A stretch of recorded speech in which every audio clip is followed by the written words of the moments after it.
Hola, soy Paco Caballero y soy el artista que está ocupando ahora el espacio 3 del Centro Párraga con esta propuesta expositiva que se llama Hipnagogia, en la vigilia de los afectos,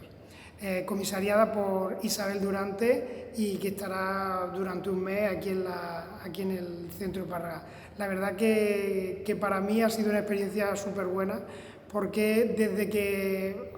me escogieron para exponer aquí en el Centro Párraga, en este espacio 3, empecé ya a pensar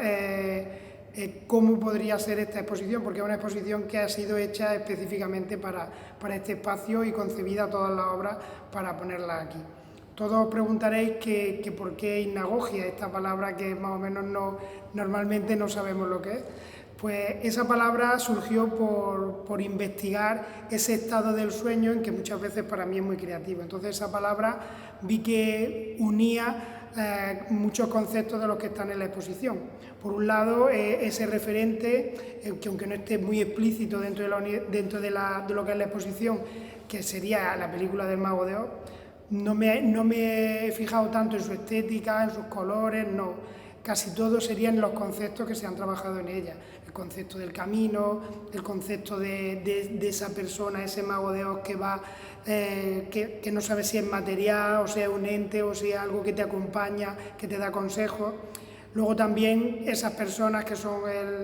las tres personajes que acompañan a Dorothy en toda su andanza, que uno te da el valor, otro te da el corazón, te dan distintos valores, y también ese hada que te dice que al final pues todo está dentro de ti y que puedes superarlo todo. Todos esos conceptos me venían también muy bien para la hora de mi obra. Y también ese concepto de hipnagogia, además de ese momento creativo que muchas de estas obras me surgen en ese momento de entre sueño y de que estás durmiendo y despierto, yo sobre todo lo que vi es que el proceso creativo, el proceso pictórico, también estaba ahí reflejado. Porque cuando uno está empezando a dormir, lo tiene todo muy controlado y luego va como haciéndose mucho más libre el sueño, mucho más, los pensamientos son más libres, un poco fantásticos, y un poco pasaba también con el proceso de la obra que teníamos aquí. Al principio la técnica es mucho más controlada,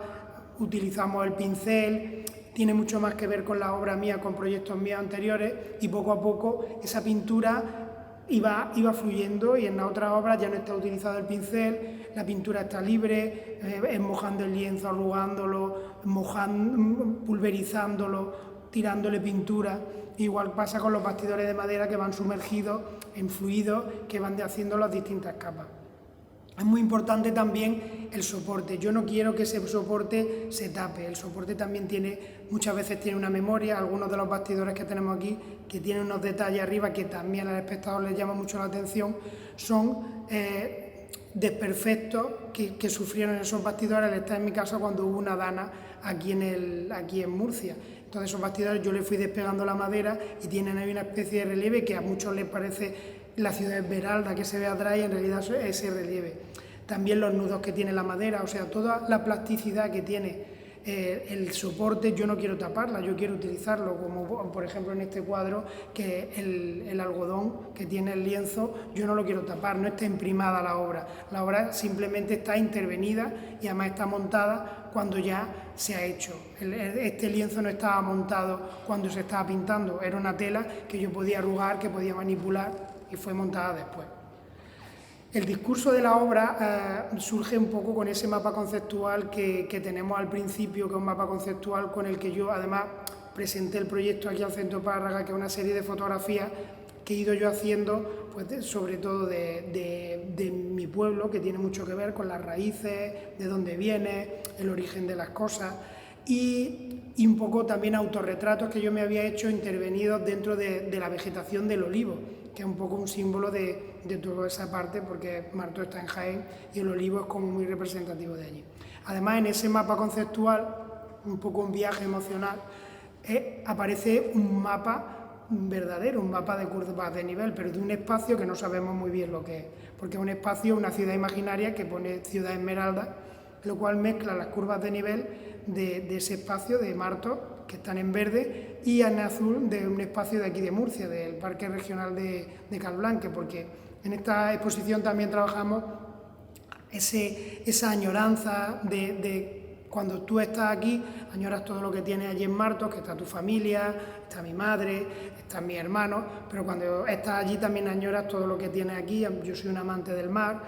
porque Calblanque también es un poco un símbolo de, yo allí, mis hijos cuando eran pequeños estábamos mucho allí, tengo muchos recuerdos de allí, entonces fusiona, a mí me hubiera encantado fusionar esa montaña que es en Martos, fusionarla con la que es en Calblanque y que estuviera el mar delante, y un poco ese espacio imaginario. De ahí viene también un poco toda la simbología de la película del Mago de Oz. En ese mapa conceptual hay un camino con una madeja de lana que simboliza un poco a mi madre, cómo me ha guiado a lo largo de toda mi vida. Ella ya es mayor y ya no teje, ya no hace lana, pero siempre está como con una lana haciendo como que teje. Ya tiene 95 años y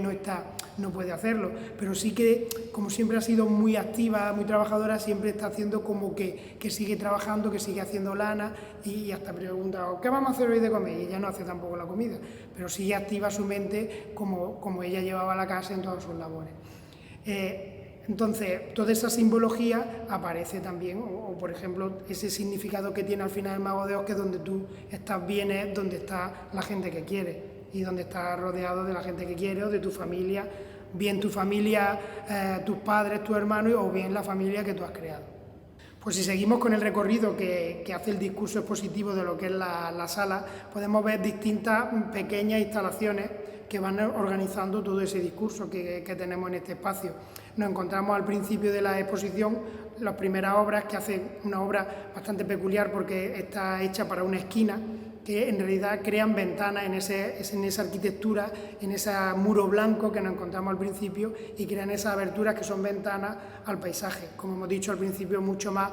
configurado y al final casi más abstracto. Totalmente el ojo y el espectador es lo que crea el paisaje, porque en realidad es una serie de planos que crea una abstracción, como esta misma obra. Luego encontramos también una obra súper grande que te introduce dentro de ese olivo, que te introduce dentro del árbol, ya lo hemos visto ese recurso en las fotografías iniciales, y luego unos cuadros pequeños en los cuales empezamos ya a trabajar con esa resina, que luego vamos a ver más adelante en una pieza escultórica, en una instalación mucho más ambiciosa en lo que es el tamaño. Este cuadro que tenemos aquí detrás también es lo que decía, que está tratado la pintura totalmente libre, es un cuadro, una abstracción, pero al tener esa superposición de planos, las tonalidades, los claros, cómo está organizado en lo que es el planteamiento de la obra y cómo está organizado lo que es la composición, siempre nos sugiere un paisaje.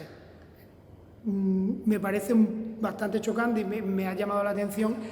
que cuando tú lo metes en la inteligencia artificial y le dices que te haga un dibujo de este cuadro, te hace el paisaje completo, te hace el árbol, te hace la rama, te hace el tronco, te hace todo. Y aquí no vemos nada, son manchas totalmente que sugieren ese paisaje. Luego tenemos esta pieza central, una pieza central que es esa territorio, como si fuera esa curva de nivel hecha con capachos. Los capachos son unos círculos de esparto que se utilizaban para prensar la aceituna y hacer el aceite. Esa pieza tiene un poco que ver con una metáfora que creamos entre lo que es la sangre, como hablamos también del origen, de la familia, pero la comparamos con el aceite, porque en realidad en Martos todo surge del aceite y parece como que el aceite surge de la tierra. Entonces por eso hemos hecho esa especie de orografía que está del territorio, y debajo está esa mancha de aceite que está realizada en resina, ¿de acuerdo? Luego, al final, también tenemos otra instalación lumínica en la cual aparece un objeto descontextualizado, un objeto que sí que está utilizado, que son unas botas de mi padre. Mi padre murió cuando yo era pequeño y sí que me ha acompañado esa presencia a lo largo de toda mi vida y me sigue condicionando mucho. Yo creo que era el momento perfecto para ponerlo ahí en ese espacio, que además a veces es positivo y a veces es un espacio para guardar cosas, y yo lo he querido convertir en un espacio positivo y contextualizar esa obra, esa pieza de unas botas que tenía mi padre que están utilizadas, y crear ese ambiente de la puerta entreabierta, la luz que sale, muy Mago de Oz, muy cuando llegas a la ciudad de Esmeralda y está la cortina, no sabes quién hay detrás, hay una presencia, y también sobre todo desde fuera, porque hace ese juego de brillo que se refleja también en la mancha de aceite, y también esa inquietud que tiene a veces en ese momento del sueño cuando ves una puerta entreabierta, sale una luz, no sabes si hay alguien o te lo estás imaginando. O sea que todo ese juego me parecía muy interesante con esa pieza. Al final también ya hay una serie de paisajes que están mezclados con ese aceite, que ya al final una anécdota también muy chula que pasó que cuando montamos todo esto estaba diluviando, llovía un montón y casi había una grieta y al final pusimos esa mancha de aceite más pequeña y parecía que surgía de la grieta y al final adaptamos totalmente la pieza al espacio y el espacio a la pieza, porque en realidad aprovechamos ese imperfecto para crear ahí una instalación y parecía que de la grieta surgía toda esa mancha de aceite y de las obras que había arriba. Y al final nos encontramos con una videoinstalación que une un poco todo. Hay un mar, pero es un mar de aceite. Es un mar de aceite que te inquieta o que te hipnotiza. Muchas veces me dice la gente, me he quedado aquí viendo este mar de aceite y me he quedado como hipnotizado viendo cómo se mueve. Y fue muy importante y también muy chocante porque en el sitio que lo grabé fue la Albufera en Valencia, unos pocos días antes de que pasara la Dana, porque era el único espacio que me daba ese mar denso, que no puedes, si tú grabas el mar en el Mediterráneo, mucho más transparente y no tiene esa connotación densa que puede tener el aceite. Y nada más, con eso un poco terminamos la exposición. ¿Qué me ha surgido de esta exposición y qué he visto nuevo? Porque llevo ya un tiempo sin hacer una propuesta mía sola, atajar yo un proyecto desde el principio, hacerlo para un espacio. Lo nuevo ha sido sobre todo el feedback con el espectador. Me ha parecido súper interesante tanto las visitas guiadas que hemos hecho y que hoy mismo también vamos a realizar, y también cómo el espectador lleva su imagen en las redes sociales. Porque ahí tú estás viendo rápidamente el feedback con el espectador, estás viendo cómo el espectador ha visto tu obra, qué es lo que más le ha llamado la atención, porque va y lo sube, y tú lo compartes en tus redes sociales. Y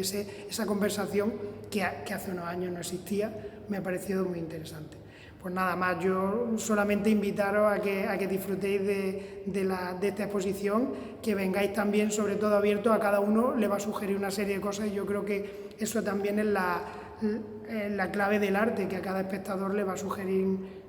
va a tener un sueño distinto y una hipnagogia distinta en este espacio. Y nada, y disfrutarla como yo he disfrutado haciéndola.